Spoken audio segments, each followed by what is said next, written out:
ఇర్మీయా గ్రంథం 15వ అధ్యాయం 10 నుండి 18వ వచనం వరకు చదువుకున్నాం, ధ్యానించుకుని బైబిల్ పఠనాన్ని ముగించుకున్నాం. గత వారంలో 15వ అధ్యాయంలో మొదటి 9 వచనాలు ధ్యానించుకున్నాం.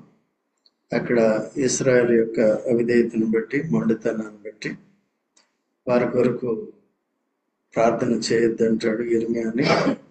ఒకవేళ మోషే, సమూయేలు లాంటి వారు వచ్చి నా ఎదుట నిలబడి అవిధేయులైన వీరి కొరకు ప్రార్థన చేసినా నేను అంగీకరించినని దేవుడు తన హృదయాన్ని కఠినం చేసుకుంటాడు. దేవుడు తన హృదయాన్ని ఎందుకు కఠినం చేసుకుంటాడంటే, ఎప్పుడైతే తన ప్రజలైన వారు, తన బిడ్డలైన వారు, మనమైనా వారైనా ఎవరైనా సరే దేవుని మాటలు వినకుండా, దేవుని మాటలు విని వాటిని గైకొనకుండా మన హృదయాన్ని మనం కఠినపరుచుకున్నప్పుడు దేవుడు తప్పగా ప్రార్థన ఆలకించడం. మనం గతంలో కూడా చూసుకున్నాం, ఎవరు ప్రార్థన ఆలకిస్తాడు అనేది చూసుకున్నాం. సరే, పాత నిబంధన వారి పరిస్థితులు అయిపోయింది.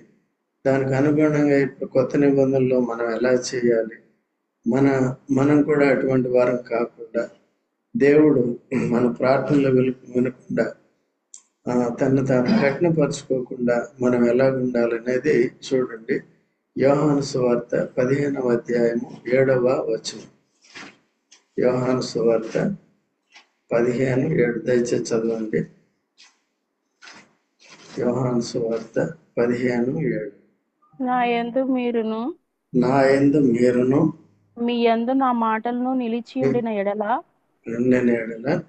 మీకేది ఇష్టమో అడుగుడి, అది మీకు అనుగ్రహింపబడను. అది ఇక్కడ యందును అనే మాటలు రెండు ఉన్నాయి.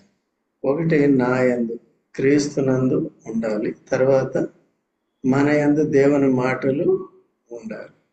క్రీస్తునందు ఉండాలి. క్రీస్తునందు ఉన్న వారిలో ఎవరి మాటలు ఉండాలి?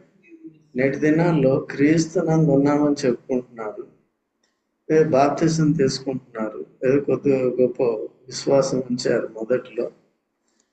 అయితే ఇప్పుడు రాను ఏమైపోయారంటే, యవనస్తులు కానీ, కొంతమంది పెద్దలు కానీ, మధ్య వయస్కులు కానీ, ఇతరులు కానీ, వారు దేవుని వాక్యాన్ని వినటానికి ఇష్టం చూపించట్లేదు. రెండోది, కొన్నిసార్లు దేవుని సన్నిధికి వచ్చినప్పటికీ కూడా, దేవుని వాక్యాన్ని విన్నప్పటికీ కూడా బయటకు వెళ్ళి మర్చిపోతున్నారు. సో అలా కాకుండా మీలాంటి వాళ్ళు ధన్యులు. ఎందుకంటే వస్తున్నారు, వింటున్నారు, దాన్ని మనసులో పెట్టుకుని సో దాన్ని బట్టి మీరు ప్రార్థన చేస్తున్నారు. సో ఇక్కడ యేసుక్రీస్తు ప్రభు యోహాను సువార్త 15వ అధ్యాయం 7వ వచనంలో అదే ఉందన్నమాట. నా యందు మీరుంటే సరిపోదు, ఇంకేముండాలి? నా మాటలు. కాబట్టి దేవుని మాటలు ఉంటాయి, హెచ్చరిక మాటలు ఉంటాయి, క్షేమాభివృద్ధి కలిగజేసే మాటలు ఉంటాయి, ఆదరణ మాటలు కూడా ఉంటాయి అన్నమాట దేవుని వాక్యం కదా. 1 కొరింథీ 14వ అధ్యాయంలో ఉంటుంది కదా, 3వ వచనంలో తీనవసరం లేదు, తెలిసిందే కదా. క్షేమాభివృద్ధి, హెచ్చరిక, ఆదరణ మాటలు ఈ బోధించేవారు బోధించాలి దేవుని మందిరంలో. కాబట్టి ఆదరణ ఒకటే కాదు కనుక. సో ఎవరైతే నా యందు మీ యందు నా మాటలు ఉంటాయో అప్పుడు మీకు ఏది ఇష్టమో అడగండి, నేను ఇస్తాను. అదే మనం క్రీస్తునందుండి క్రీస్తు మాటలు మన యందు ఉంటే మనం ఏమడుగుతాం?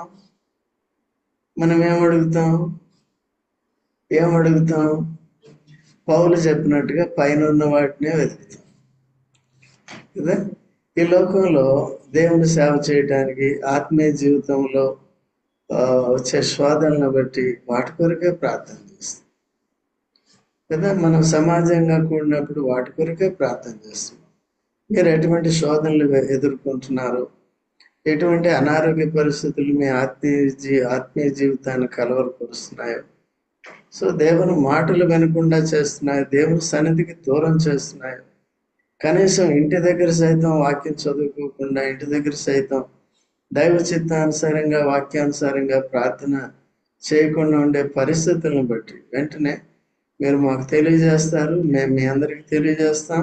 వెంటనే మనం అందరం కలిసి ఏం చేస్తున్నాం? ప్రార్థన చేయాలి. అంతేగాని నాకు ఇది కావాలి అది కావాలంటే కాదు. అవసరాల కొరకు మనం ప్రార్థన చేస్తాం. కొన్నిసార్లు ఇల్లు కొనుక్కుంటామంటే ప్రార్థన చేస్తాం, అది కొంతవరకు అవసరమే అన్నమాట. ఉద్యోగం కావాలంటే ప్రార్థన. ఇల్లు వచ్చిన తర్వాత దేవుని ఇల్లు మర్చిపోతారు కొంతమంది. ఓకే, అది కూడా మైండ్లో పెట్టుకోవాలి జాగ్రత్తగా. ఉద్యోగం వచ్చాక దేవుని మర్చిపోతారు, పెళ్ళైన తర్వాత దేవుని మర్చిపోతారు, ఇద్దరు చెట్టపట్టాలు వేసుకుని హనీమూన్కి వెళ్తారు. సో అప్పుడు దేవుడు ఏం చేస్తాడు? రాజంకులు ప్రార్థన చేసినా నేను విన్నా, లేకపోతే భక్సింగ్ అంకులు వచ్చి ప్రార్థన చేసినా నేను విన్నా. అలాంటప్పుడు ఏమన్నా అంకులు మమ్మల్ని చేయమన్నారు కాబట్టి చేస్తాం. చేసిన దేవుడు వినకపోతే ఏం చేస్తాం? తప్పు నాదా మీద? మీరు క్రీస్తులో ఉన్నట్టుగా కనపడుతున్నారు, కానీ మీరంటే మీరు కదా, రాని వారు దూరంగా ఉంటున్న వారు నేర్చుకుంటున్నారు.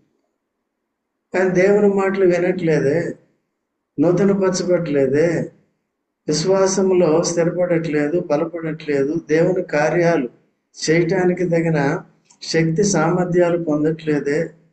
మీకు దేవుడిచ్చిన తలాంతులు వరాలని దేవుని సేవ కొరకు, దేవుని రాజ్య విస్తీరణ కొరకు, సంఘం యొక్క క్షేమాభివృద్ధి కొరకు, ఒకరికి ఏం కలిగజేయాలి? మనం క్షేమాభివృద్ధి కలిగి చేయటానికి వినియోగించట్లేదే.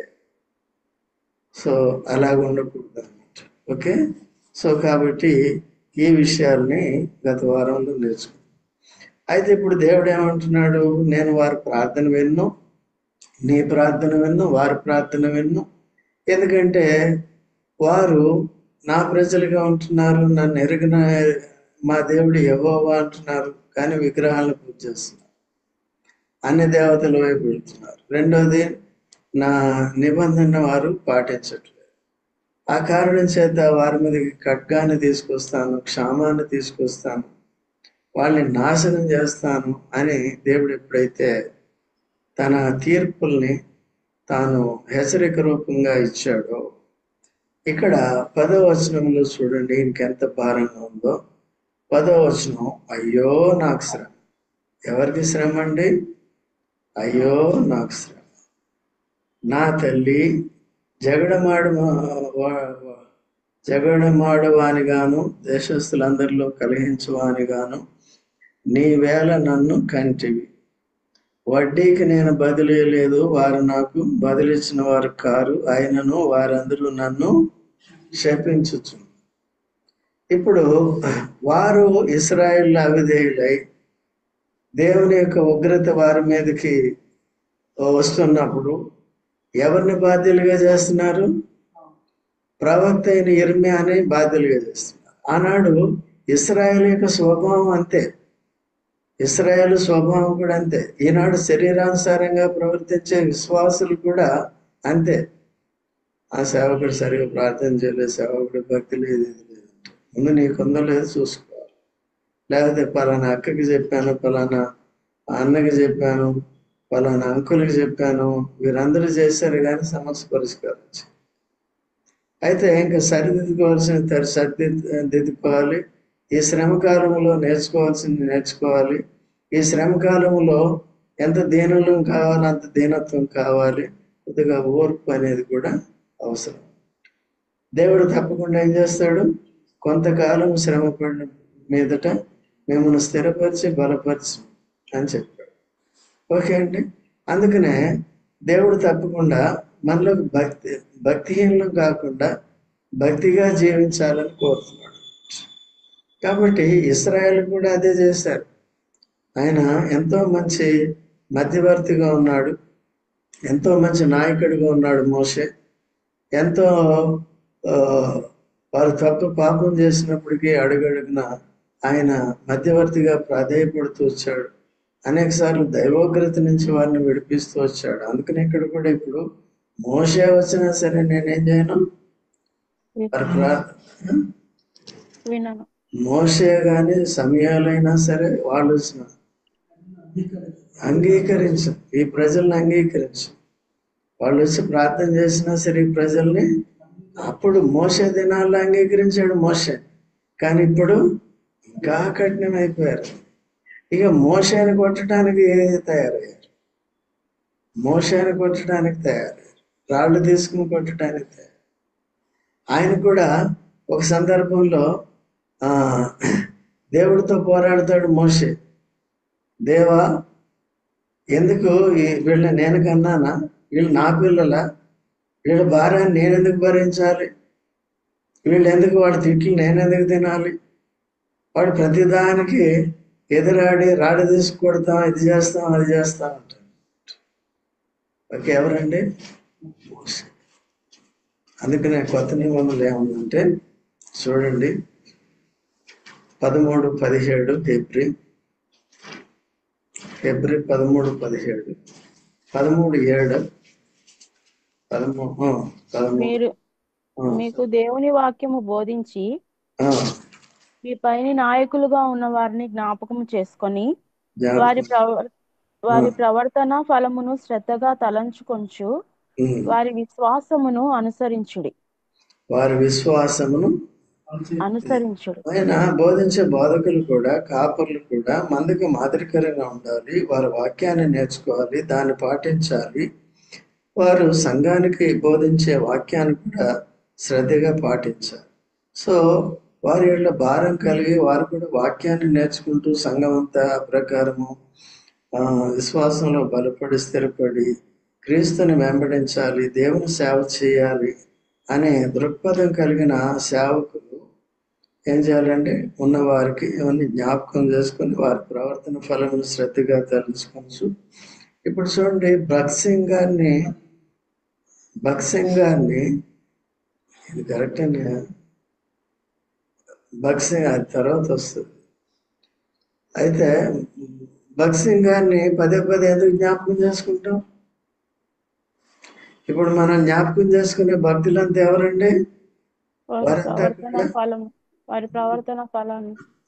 ఫలాన్ని జ్ఞాపకం చేసుకుని, నీతిమంతుని జ్ఞాపకం చేసుకున్నట ఆశీర్వాదం.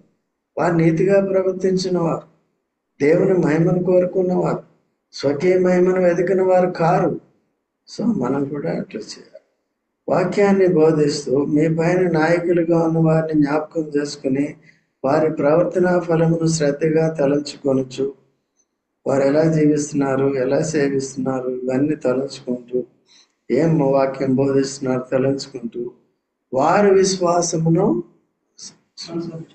విశ్వాసమును బట్టి ప్రార్థన చేయగలుగుతాం, విశ్వాసమును బట్టి దేవుని క్రియలు చేయగలుగుతాం, విశ్వాసమును బట్టి దేవుని పరిచర్య చేయగలుగుతాం, విశ్వాసమును బట్టి దేవునికి ప్రార్థన చేస్తాం. ఏదో చేసామంటే కాదు.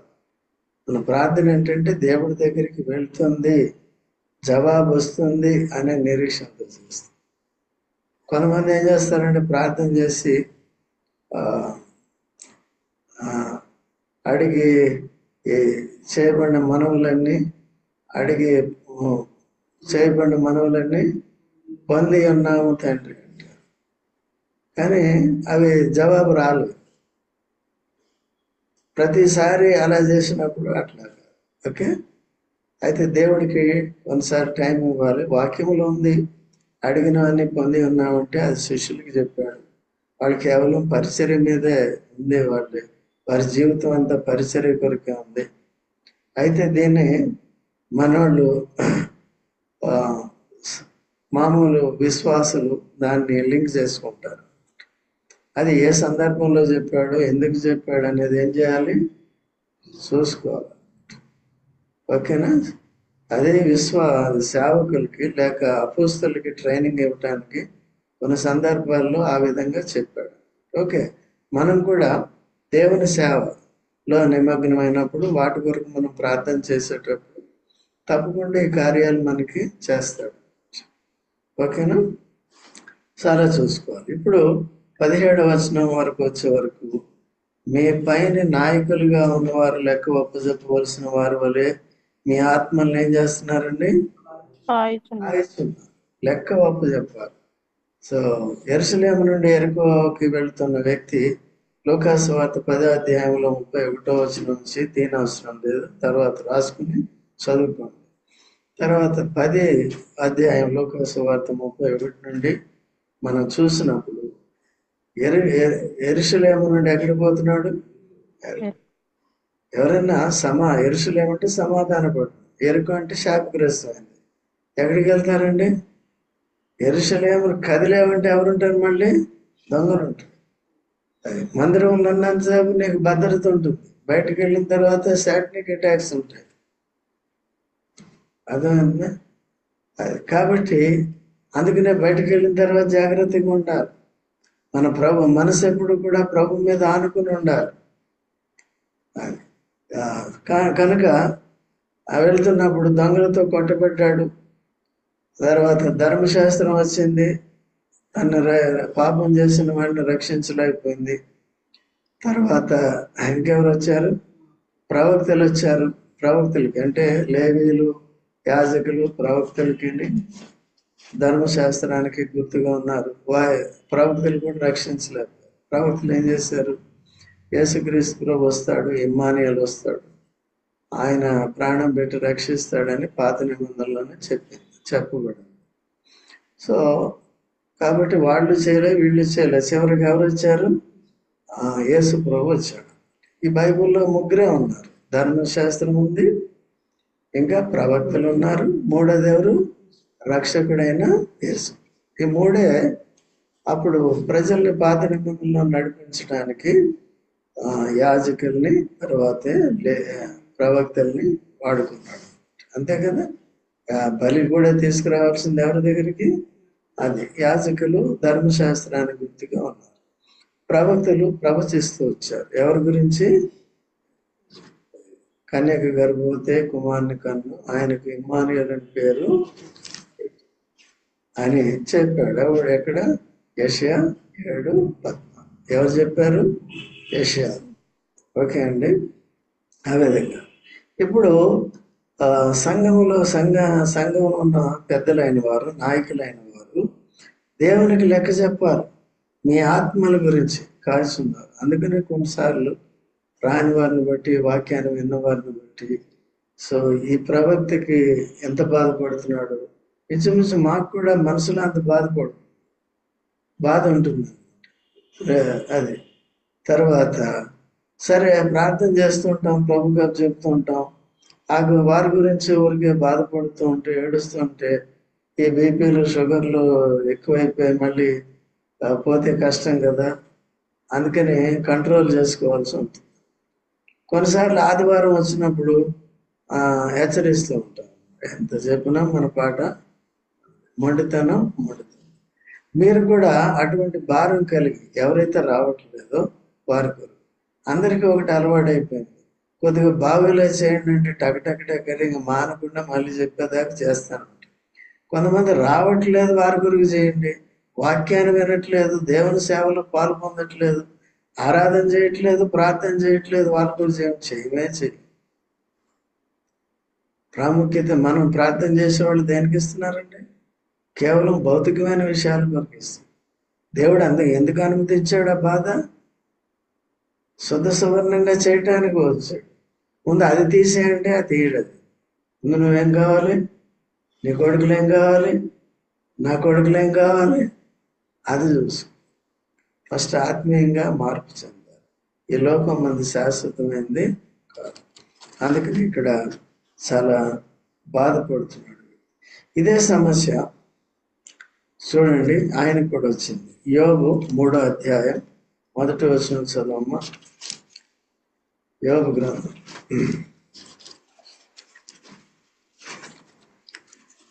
యోబు 3:1. ఆ తరువాత యోబు మాట్లాడడం మొదలుపెట్టి తాను పుట్టిన దినమును శపించెను. ఏం చేశాడు? పుట్టిన దినాన్ని ఏం చేశాడు? శపించాను.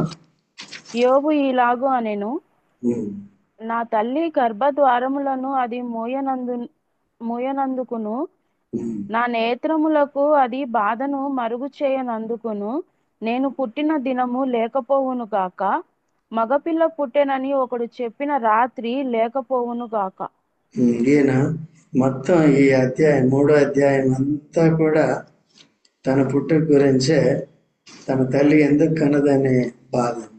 ఎందుకండి ఇంత బాధ ఎందుకు వచ్చింది? నేను ఎందుకు పుట్టాను? పిండంగా ఉన్నప్పుడే పడిపోయింటే బాగుండు, లేకపోతే నా తల్లి నన్ను ఎందుకు కనది అంటాడు. ఎందుకంటే తనకు వచ్చిన శ్రమలు క్షేమకాలంలో చాలా సంతోషంగా ఉన్నాడు. 3 పువ్వులు 6 కాయలు అన్నట్టుగా ఉన్నాడు. ఎందుకంటే 10 మంది పిల్లలు ఉన్నారు, ఆస్తిపాస్తులు ఉన్నాయి, మంచిగా భార్య ఉంది. 10 మంది పిల్లల కన్నా భార్య. ఎందుకంటే ఆమె కూడా భౌతిక సుఖాలంటే, భౌతిక ఆస్తి అంటే చాలా అప్పుడు దేవుణ్ణి మెచ్చుకుంటుంది. కానీ ఆత్మీయ విషయాల్లో తనకి సంతోషం లేదు. ఎప్పుడైతే ఆస్తిపాస్తులు పంట అంతా కోల్పోయిందో, లేక జంతువులన్నీ పోయినాయో, తర్వాత పిల్లలు సైతం చనిపోయారు, తర్వాత భార్య సైతం తను దూషించిందో కదా, యెహోవాను దూషించి చావు అని చెప్పేసి, మరణం కమ్ము అని చెప్పేసి. ఎంత భయం అంటే ఆమె కూడా అట్లా విసిగిపోయింది. ఎవరికైనా కష్టమే కదా ఆ పరిస్థితి. అయితే దేవుడికి అసాధ్యమైంది ఏది? ఇది దేవుడు ఎందుకు అనుమతించాడు? దేవుని బిడ్డలకి చెడుతనాన్ని, యోబు యొక్క సాక్ష్యం ఏంటి? చెడుతనాన్ని మొదటి వచనం చదువమ్మా. 1వ అధ్యాయం 1వ వచనం. ఊజు దేశమునందు యోబు అను ఒక మనుష్యుడుండెను. అతడు యథార్థ వర్తనుడును న్యాయవంతుడునై దేవుని యందు భయభక్తులు కలిగి చెడుతనము విసర్జించిన వాడు. భయభక్తులు కలిగి ఉండటం అంటే ఏం చేయాలి? చెడుతనాన్ని విసర్జించాలి. విసర్జించిన తర్వాత అసహించుకోవాలి. ఫస్ట్ ఏం చేయాలి, తర్వాత ఏం చేయాలి? తద్వారా దాని జోలికి పోకుండా. తర్వాత ఇది ఆత్మీయ జీవితం, భక్తి జీవితం. తర్వాత దేవుని యందు భయభక్తులు కలిగి చెడుతనము విసర్జించిన వాడు. అతనికి 7 కుమారులను 3 కుమార్తెలను కలిగిరి. ముందు ఏం చెప్పారండి? కుమార్. తర్వాత ఆస్తిపాస్తుల గురించి చెప్పారు. ముందు ఫస్ట్ ఏముంది? భక్తి. రెండోది ఏముంది? పిల్లలు. ఫస్ట్ ఆస్తి ఏంటి? భక్తి. రెండవ ఆస్తి ఏంటి? పిల్లలు. మూడో ఆస్తి ఏంటి? భూసం. కాబట్టి రక్షణ పొందిన పిల్లలు ఒకవేళ చనిపోయినా ఎక్కడుంటారు? మన తండ్రి కూడా, తల్లిదండ్రులు కూడా చనిపోతే మళ్ళీ ఎక్కడుంటారు? దాని గురించి పెద్ద ప్రాబ్లం లేదు. పోయినా ఆస్తులు పోతే భక్తి పోతుంది. భక్తి పోయిందంటే అన్నీ పోతాయి. అట్లా లేకుండా ఈయన ఆ ప్రస్తుత పరిస్థితిలో, అంత కష్టమైన పరిస్థితిని బట్టి అందరూ విడిచిపెట్టారు. అటు యేసుక్రీస్తు ప్రభుని కూడా అదే మాటలు చెప్తాడు. దేవా దేవా నన్ను ఎలా విడనాడది. మనందరి నిమిత్తం ఏం చేశాడంటే యేసు ప్రభుని వదిలేశాడు. మనందరి లోక పాపం అంతా పోయి ఆయన మీద పడింది, శిలువ మీద వేలాడుతున్నాం. సో ఎందుకు నన్ను వదిలేసావు అని చెప్పాడు. కాబట్టి లోక పాపం అంతా నీ మీదకి వచ్చింది. ఇప్పుడు నువ్వు పాపి అయ్యావు, నీవు అపవిత్రుడు అయ్యావు, నేను పరిశుద్ధుని, నేను నిన్ను పట్టుకో. సెలవెక్కిన వెంటనే ఏమైందండి? లోక పాపం అంతా ఆయన. దేవుడెవరు? పరిశుద్ధుడు. యేసుప్రభు ఏమయ్యాడు? పాపం ఎరుగని ఆయన పాపముగా చేయడు. 2 కొరింథీ 5:20 కదా. కాబట్టి అట్లా వదిలేశాడు. కాబట్టి మన పాప శిక్ష మరణ భరించాడు. తర్వాత సమాధి చేయబడ్డాడు. 3వ రోజున దేవుడు వదిలిపెట్టలేదు. తిరిగి ఆయన ఏం చేశాడు? అందుకనే సువార్తలో 3వ దినమున లేపబడాను అని. సెలవులో వదిలేశాడు, సమాధిలో వదలలేదు. ఏం చేశాడండి? అదే సంగతి. మనల్ని కూడా శ్రమ పడినప్పుడు తన ఉద్దేశాన్ని నెరవేర్చుకుంటాడు. మనలో పవిత్రతను తీసుకురావటానికి, దేవునికి అనుకూలంగా జీవించే జీవితాన్ని తీసుకురావటానికి కొన్ని ప్రతికూల పరిస్థితులు, కష్టాలు, నష్టాలు వస్తాయి కదండి. అది పరీక్షింపబడిన వారు, సిద్ధపరచబడిన వారు ధన్యులు అన్నమాట. లేకపోతే ఇప్పుడు ఎట్లా ఉంటుందంటే అబ్రహాము భక్తి జీవితం, లోతు భక్తి జీవితం లాగా ఉంటుంది. అబ్రహాముతో కూడా కొంతకాలం నడిచిన వాడే, అబ్రహాముతో కూడా శోధింపబడిన వాడే, అబ్రహామును బట్టి ఆశీర్వదింపబడిన వాడే. ఈ భూ సంబంధమైన ఆశీర్వాదాలు వచ్చిన తర్వాత ఆత్మ సంబంధమైన ఆశీర్వాదాలు కోల్పోయాడు లోతు. అయితే అబ్రహాము కోల్పోలేదు. అప్పుడు దేవుడు ఎక్కడ ఉండమంటే అక్కడే ఉంటాను అని హెబ్రోన్లో మమ్రే దగ్గర సింధూర వనవృక్షం దగ్గర ఆయన ఏం చేశాడు? బలిపీఠం కట్టాడు. అక్కడ గుడారం వేసుకున్నాడు. ఇది నీకు నీ సంతతి వారికి ఇస్తానని చెప్పాడు. నీ తర్వాత ఎవరికి ఇస్తాను? అదే ఇచ్చాడు. కాబట్టి ఈ విధంగా ఇటువంటి వేదనలు వస్తున్నాయి. శ్రమ వచ్చినప్పుడు ఎందుకు పుట్టామో అనిపిస్తుంది. ఆ శ్రమ ద్వారా వచ్చే ధన్యత కూడా ఎక్కువగానే ఉంటుంది. ఈయన కూడా, ఇర్మియా కూడా ఏమైంది? తాను ఎంతో బాధపడ్డాడు. అయ్యో నాకు శ్రమ, నా తల్లి నన్ను ఏం చేసిందంటే జగడమాను దేశస్తులతో అందరితో కలహించమనగాను, ఎవరితో పోట్లాడటానికి కానీ కలహించడం కానీ ఈయన ఇష్టం లేదు. కానీ ఏం చేస్తున్నారు వాళ్ళు? ఈయన తిరుగుబాటు చేస్తున్నారు, ఈయన్నే బాధ్యుడిగా చేస్తున్నారు. కాబట్టి అలాగా భక్తి జీవితంలో ఒకరిని బాధ్యుడిగా చేయకూడదు. మన సంబంధము దేవునితో ఎలాగుందనేది పరీక్షించుకుని సరిగ్గా ఉండాలి. అప్పుడు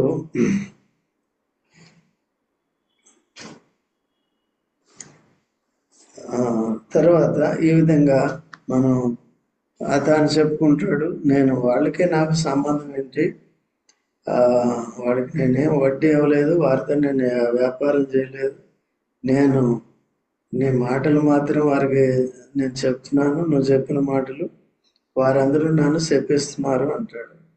అందుకు యెహోవా, నిశ్చయముగా నీకు మేలు చేయవలనని నేను నిన్ను బలపరుచున్నాను. కీడు కాలమున ఆపత్కాలమున నీ శత్రువులు నిశ్చయముగా నీకు మరలినట్లు చేదు. దేవుడు ఏమి ఇచ్చాడంటే అటువంటి పరిస్థితిలో వాగ్దానం ఇచ్చాడు. ఎప్పుడైతే నిష్కారణంగా నువ్వు దూషింపబడుతున్నావో, ద్వేషింపబడుతున్నావో, శ్రమ పెట్టబడుతున్నావు. అందుకనే యేసుప్రభు కూడా ఏం చెప్పాడు? కొండ మీద ప్రసంగంలో మత్తయి సువార్త 5:11 ఏముంది? 5:11-12 ఏముంది? ఆ నామము నిమిత్తము జనులు మిమ్మను అబద్ధముగా ఒకవేళ నువ్వు తప్పు చేస్తే నిందిస్తే ఏమీ రాదు. అబద్ధంగా జనులను నిందించి, దూషించి, ద్వేషించి, నీ మీద అబద్ధముగా చెడ్డ మాటలలో పలికినప్పుడు మీరు ధన్యులు అంటారు. అర్థమైందా? కాబట్టి దేవుడు ఆ విధంగా శ్రమపడే వారికి తోడుగా ఉంటాడు. ఆసన్నుడు అని విరిగి నలిగిన హృదయం గల వారికి దేవుడు చాలా సమీపంగా ఉంటాడు, వారిని విడిపిస్తాడు. శ్రమ పెట్టే వారికి దేవుని శ్రమ వస్తుంది, శ్రమ పొందుతున్న వారికి ఆదరణ, విడుదల అనేది వస్తుంది. సో ఎప్పుడు కూడా అదే పరిస్థితిలో ఉండదు. అందుకని ఇక్కడ వెంటనే దేవుడు అంత బాధపడుతున్నప్పుడు తన తల్లి ఎందుకు కనదా అని అంటున్నప్పుడు ఆయన ఏమంటున్నాడు? యెహోవా, నిశ్చయంగా నీకు మేలు చేయవలని నేను నిన్ను బలపరుచు, నీకు మేలు జరుగుతుంది, తొందరపడుకు అని.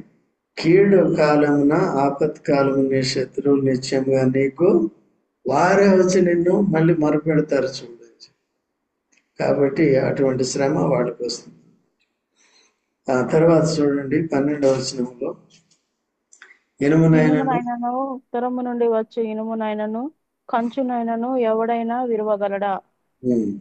నా జనులారా, మీ ప్రాంతములన్నిటిలో మీరు చేయు సమస్త పాపములను బట్టి మీ స్వాస్యమును నిధులను క్రయము లేకుండా నేను దోపుడు సొమ్ముగా అప్పగించుచున్నాను. నీ వెరుగని దేశంలో నీ శత్రువులకు నిన్ను దాసునిగా చేతును, నా కోపాగ్ని రగులు కొనుచు నిన్ను దహించును. కాబట్టి దేవునితో పోరాటం ఎట్లా ఉంటుందంటే, ఇనుముని ఉత్తరం నుండి వచ్చు ఇనుముని కంచెని ఎవడైనా విరవగలడా? కాబట్టి నా జనులారా, మీ ప్రాంతములన్నిటిలో మీరు చేసే సమస్త పాపములను బట్టి మీ స్వాస్యములను నిధులను క్రయం లేకుండా నేను దోపుడు సొమ్ముగా అప్పగించు. కాబట్టి దేవుడితో పోరాడితే దేవుడు చెప్పినట్టు వినకపోతే ఎట్లా అంట? ఇనుమును ఉత్తరం నుండి వచ్చేయమంటే ఇంకా బాగా గట్టిగా ఉంటుందేమో. మన దగ్గర విశాఖపట్నం, వైజాగ్ స్టీల్ ప్లాంట్లు దొరికేదానికంటే ఇది గట్టిగా ఉంటుంది. దాన్ని విరవగలవా? కంచెను విరవగలవా? అట్లా ఉంటుంది. దేవుడితో పెట్టుకోకూడదు, దైవజనులతో పెట్టుకోకూడదు కదా. నిజంగా దేవుని సేవ చేస్తున్నప్పుడు, దేవుని మాటలు చెప్తున్నప్పుడు సో జాగ్రత్తగా ఉండేది నేర్చుకోవాలని అక్కడ దేవుడు చెప్తున్నాడు. 15వ వచనంలో, యెహోవా నాకు శ్రమ నీకే తెలిసి, నా శ్రమ నీకే తెలిసినది. నన్ను జ్ఞాపకం చేసుకొనము, నన్ను దర్శించము. నన్ను హింసించు వారికి నా కొరకే ప్రతిదండన చేయము. నీవు దీర్ఘశాంతి కలిగిన వాడే, నన్ను కొనిపోకము. నీ నిమిత్తము నాకు నింద వచ్చుచున్నది. నీ మాటలు నాకు దొరకగా నేను వాటిని భుజించితిని. సైన్యములకు అధిపతి యెహోవా దేవా, నీ పేరు నాకు పెట్టబడిన గనుక నీ మాటలు నాకు సంతోషమును, నా హృదయమునకు ఆనందము కలిగించింది. ఎప్పుడు శ్రమలో దేవుడు వాగ్దానాలు, నిన్ను నేను విడిపిస్తానయ్యా, 11వ వచనంలో ఉంది కదా, నిన్ను విడిపిస్తాను. సో దాన్ని బట్టి నమ్మి మనం సంతోషించాలి, హృదయంలో సంతోషించాలి, ఆనందపడే రీతిగా దేవుని వాక్యం, దేవుని యొక్క విడుదల ఆ మాట తప్పకుండా నెరవేరుతుంది. అందుకనే నా యందు మీరు, మీ యందు నా మాటలు ఉండే మీకు ఏది ఇష్టమో. ఇప్పుడు ఎంతవరకు వచ్చాడంటే, వారికి ప్రతిదండన, నన్ను హింసించే వారికి ప్రతిదండన చెయ్యి అంటాడు. అప్పుడు ఏమంటాడు? అంతకుముందు ఏం చేస్తున్నాడు? అడ్డుపడ్డాడు. ఇప్పుడు ఏమంటున్నాడు? ఎప్పుడైతే తనకి శ్రమ వస్తుందో అప్పుడు ఏమంటున్నాడు? ఇప్పుడు ప్రతిదండన. సో ఇప్పుడు మనం అట్లా ఉండకూడదు. సో కీడు చేసినా ఏం చేసినప్పటికీ కూడా మనం దీర్ఘశాంతం కలిగి దేవునికి అప్పచెప్పేదే నేర్చుకోవాలి. ప్రతిదండన చేసే పని ఎవరిది? దేవుడిది. ఆ తర్వాత 17వ వచనం, సంతోషించి వారి సమూహంలో నేను కూర్చుండలేదు, నేను ఉల్లసింపలేదు. కడుపు మంటతో నీవు నన్ను నింపి ఉన్నావు కనుక నీ హస్తమును బట్టి నేను ఏకాకిని కూర్చుంటా. కాబట్టి సంతోషించే వారితో మనం ఏం చేస్తాం? కొన్నిసార్లు ఇక్కడ అక్కడ గడుపుతూ ఉంటాం కదా, శరీర ఆనందం కొరికేది. ఈయనట్లు లేదు, దానికి ఇచ్చిన పని ఏంటో అది చేసుకుంటూ ఉంటాం. అయినప్పటికీ కూడా ఏమొస్తుంది? శ్రమ వస్తుంది. ఇప్పుడు ఈ శ్రమలో అటు దేవుని సాయం లేదు, ఇటు మనుషుల సాయం లేదు, పైగా ఏమొస్తుంది? హింస వస్తుంది. వచ్చినప్పుడు నేను ఏకాకిని. దావీదు కూడా ఏకాకిని. ఒక పక్కన సౌలు ఏం చేస్తున్నాడు? అరణ్యములు. దేవుడు ఏం చేస్తున్నాడు? ఆ సౌల్ని అదుపు చేయట్లేదు. ఇది అందుకని ట్రైనింగ్ అనమాట. ట్రైనింగ్ పై భక్తి, ట్రైనింగ్ లేకపోతే పై భక్తి ఉంటుంది.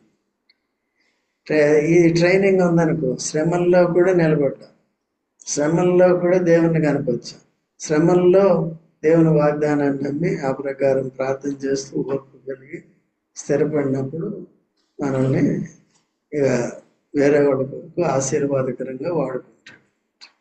ఓకేనండి.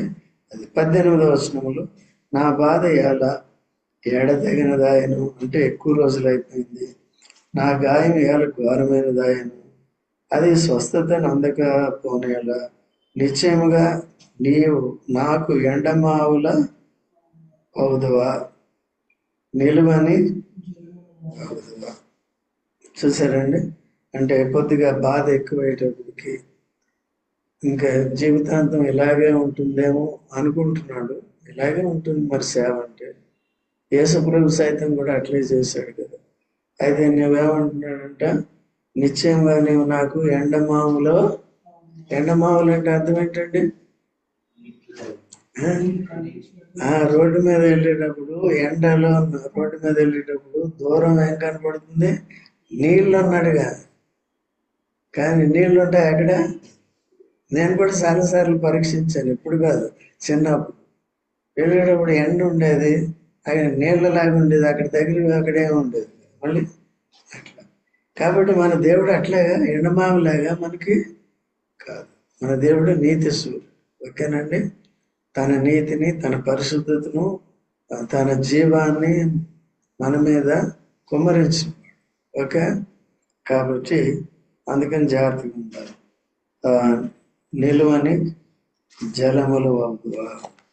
కాబట్టి సో మనం ఇర్మియాకి బాధ అంతటిని కూడా చూసాం కనుక మనం కూడా ఆ విధంగా ఇటువంటి శ్రమలు వచ్చినా కొన్ని శ్రమలు ఉన్నప్పటికీ కూడా జాగ్రత్తగా ఉండి ప్రభు మీద ఆధారపడదాం. ప్రభు విడిపిస్తాడు.